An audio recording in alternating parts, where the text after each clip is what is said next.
बिहार विद्यालय परीक्षा समिति की तरफ से इंटरमीडिएट की परीक्षा शुरू हो चुकी है। प्रथम पाली की परीक्षा 9:30 बजे शुरू होगी और दूसरी पाली की परीक्षा 2 बजे। लेकिन इन सब में बड़ी बात यह है कि इस बार आजीवन आपको परीक्षा देने से बैन भी किया जा सकता है।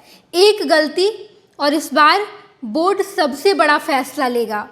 बिहार विद्यालय परीक्षा समिति बड़ा फैसला लेगा। अगर आपसे ये चूक हो गई, अगर आपने ये गलती कर दी, तो आपको आजीवन परीक्षा से बैन कर दिया जाएगा। और वो गलती ये है कि अगर आप देर से आए और आप बाउंड्री वॉल कूद कर पार करते हैं, यानी कि दीवार फान देते हैं, तो ऐसे में आपकी परेशानी बढ़ जाएगी। ऐसा बिहार भर में देखा जाता है कि जब परीक्षा होती है तो बच्चे लेट से पहुंचते हैं और उसके बाद वो दीवार फान कर अंदर चले जाते हैं क्योंकि गेट बंद हो जाता है। लेकिन ऐसी स्थिति में आपको बैन कर दिया जाएगा। और इस बार पूरी व्यवस्था की गई है कि कदाचार मुक्त परीक्षा हो। सीसीटीवी लगाए गए हैं, हर जगह सीसीटीवी लगेगा। क्लासरूम में तो लगेगा ही, यानी कि सेंटर पर तो लगेगा ही। जिस रूम में बैठकर सभी परीक्षार्थी परीक्षा दे रहे होंगे वहाँ पर तो सीसीटीवी लगेगा ही। लेकिन इसके अलावा जितने कैंपस में भी सीसीटीवी कैमरे लग रहे हैं, इसके अलावा कैंपस के बाहर भी सीसीटीवी कैमरे लगेंगे। आधे घंटे पहले आपको परीक्षा केंद्र पर पहुंच जाना है। उसके बाद आप अपना एडमिट कार्ड लेकर जाएंगे। कतारबद्ध तरीके से आप खड़े होंगे और उसके बाद आप एडमिट कार्ड दिखाएंगे और आपकी एंट्री होती जाएगी। इसके साथ साथ 5 फरवरी तक आप जूता मोजा पहन कर जा सकते हैं। ये तो पहले ही बता दिया गया है कि 5 फरवरी तक आप जूता मोजा पहनिए क्योंकि ठंड है। लेकिन 5 फरवरी के बाद की परीक्षा में आप जूता मोजा पहनकर नहीं जा सकते। पूरी व्यवस्था की गई है। पटना के डीएम ने हर जगह ऐसी व्यवस्था की है कि कदाचार मुक्त परीक्षा हो। ना केवल पटना के डीएम बल्कि बाकी तमाम डिस्ट्रिक्ट में भी परीक्षाएं हो रही है। डीएम की ये पूरी जिम्मेदारी होगी कि कदाचार मुक्त परीक्षा दिलाए। जब परीक्षार्थी वहाँ पर आए तो वहाँ का माहौल भी अच्छा होना चाहिए। काफ़ी समय पहले से वहाँ पर परीक्षार्थी खड़े नहीं रहेंगे, बल्कि सिर्फ आधे घंटे पहले ही वो सेंटर पर पहुँचेंगे। कतारबद्ध तरीके से वो खड़े हो जाएंगे और उसके बाद एडमिट कार्ड देखकर उन्हें अंदर लिया जाएगा और उसके बाद परीक्षा शुरू होगी। प्रथम पाली की परीक्षा 9:30 बजे।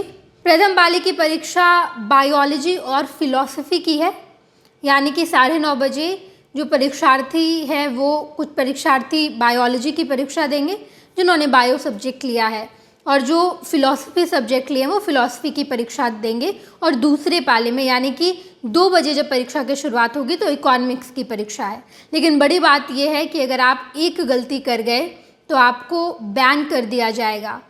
आप जीवन भर कभी भी इंटरमीडिएट की परीक्षा नहीं दे पाएंगे।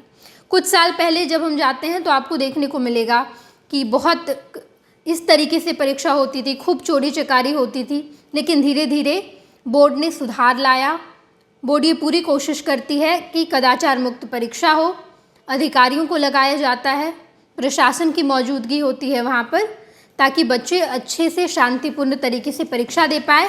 और इन सब के बीच जो बड़ा फैसला लिया गया है बोर्ड की तरफ से कि अगर आप दीवार फांद कर अंदर जाते हैं तो आपको बैन कर दिया जाएगा। आप जीवन भर कभी भी इंटरमीडिएट की परीक्षा नहीं दे पाएंगे। इन दिनों बिहार लगातार सवालों के घेरे में है। किसी न किसी परीक्षा में पेपर लीक जैसी घटनाएं हो जाती है। अभी बीपीएससी का मामला खूब गरमाया हुआ है। पिछले 1 महीने से बीपीएससी का मामला गरमाया हुआ है। इन सब के बीच जब इंटरमीडिएट की परीक्षा है तो बोर्ड ये कोशिश कर रही है कि सरकार की थू-थू ना हो, सरकार फिर से सवालों के घेरे में ना आ जाए।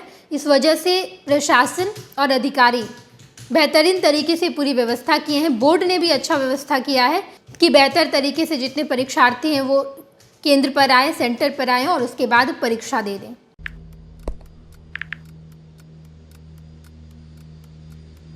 हैप्पी न्यू ईयर भाई। Happy new year. काहे रे भाई, तोर जिंदगी में ऐसा का हो गल कि तोरा की नौका साल हैप्पी लाग रहल बा? मतलब ई कि नयका साल तो आ गई, हाँ, लेकिन बदले वाला का बा? उहे पर्चा लीक होई, उहे नौकरी खातिर मारा मारी, काम धाम के चक्कर में पलायन, उहे बेरोजगारी, मेडल लटकत रही गला में, माथा पर दुख और चिंता के गोर छपाई। सरकार से हक के खातिर रोवा, धरना, प्रदर्शन, लाठी खा, मार खा, थप्पड़ खा। 20 साल से दुख चिपकल बा, कहवा से हैप्पी हो रे भाई। बात तो तू एकदम सही बोला था। अब बता, बिहार के युवन के न्यू ईयर कब हैप्पी हुई? देखो, बिहार के युवन के न्यू ईयर तो तब हैप्पी हुई जब हमनी सब मिल के नया सरकार बनावल जाए। अरे हैप्पी न्यू ईयर। नया साल, नई सरकार, नया संकल्प, नया बिहार।